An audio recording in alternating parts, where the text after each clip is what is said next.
জাতীয় মাছ হলেও দেশের মধ্য ও নিম্নবিত্তের সাধ্যের বাইরেই থেকেছে বাংলাদেশের জিআই পণ্য রূপালী ইলিশ। দাম নিয়ন্ত্রণে রেখে চাহিদা অনুযায়ী সরবরাহ নিশ্চিত করতে নিষেধাজ্ঞা সময়ে ইলিশ ধরা বন্ধ করতে নদী ও সাগরে চালানো হয় অভিযান। এর পরেও ইলিশের দামে লাগাম টানা সম্ভব হয়নি কখনো।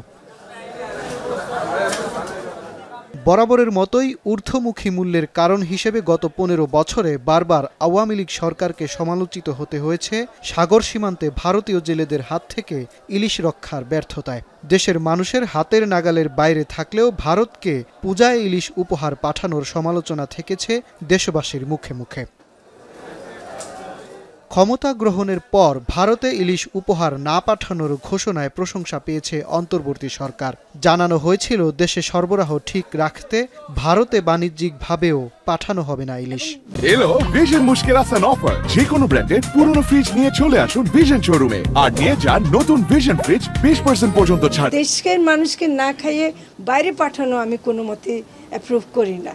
দুর্গাপূজা ঘনিয়ে আসার সঙ্গে ভারতে ইলিশ পাঠানোর প্রসঙ্গ উঠে আসে। সেখানকার ব্যবসায়ীরা বাণিজ্য মন্ত্রণালয়ে ইলিশ পাঠানোর অনুরোধ জানিয়ে চিঠি পাঠায়।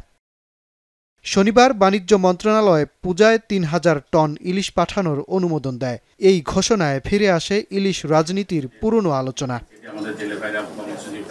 রোববার মন্ত্রণালয়ে সংবাদ সম্মেলনে মৎস্য ও প্রাণী সম্পদ উপদেষ্টা ফরিদ আক্তার বলেন, দুদেশের ব্যবসায়ীদের অনুরোধে এই অনুমোদন দেয় বাণিজ্য মন্ত্রণালয়। তবে মৎস্য ও প্রাণী সম্পদ মন্ত্রণালয় ভারতের ইলিশ বাণিজ্যে নিরুৎসাহিত করলেও ইলিশ রপ্তানির সিদ্ধান্ত থেকে সরে আসবে কিনা তা পরিষ্কার করেননি।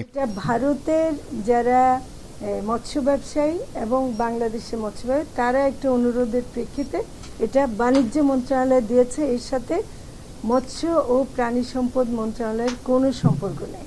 আমাদের এখনো সেই কমিটমেন্টটা আগের মতোই আছে যে আমরা বাংলাদেশের মানুষের জন্য ইলিশ যেন প্রাপ্যতা নিশ্চিত করতে পারি।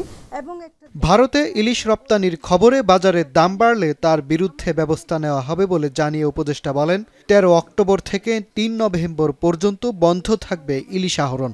আইন শৃঙ্খলা রক্ষাকারী বাহিনী আছেন, নৌবাহিনী আছেন, আমাদের কোস্টগার্ড আছেন, আমাদের বিজিবিও আছে এবং যারা যারা জড়িত, এবং এই সময় যেন কোথাও থেকে মাছ অন্য কেউ আহরণ না করতে পারে।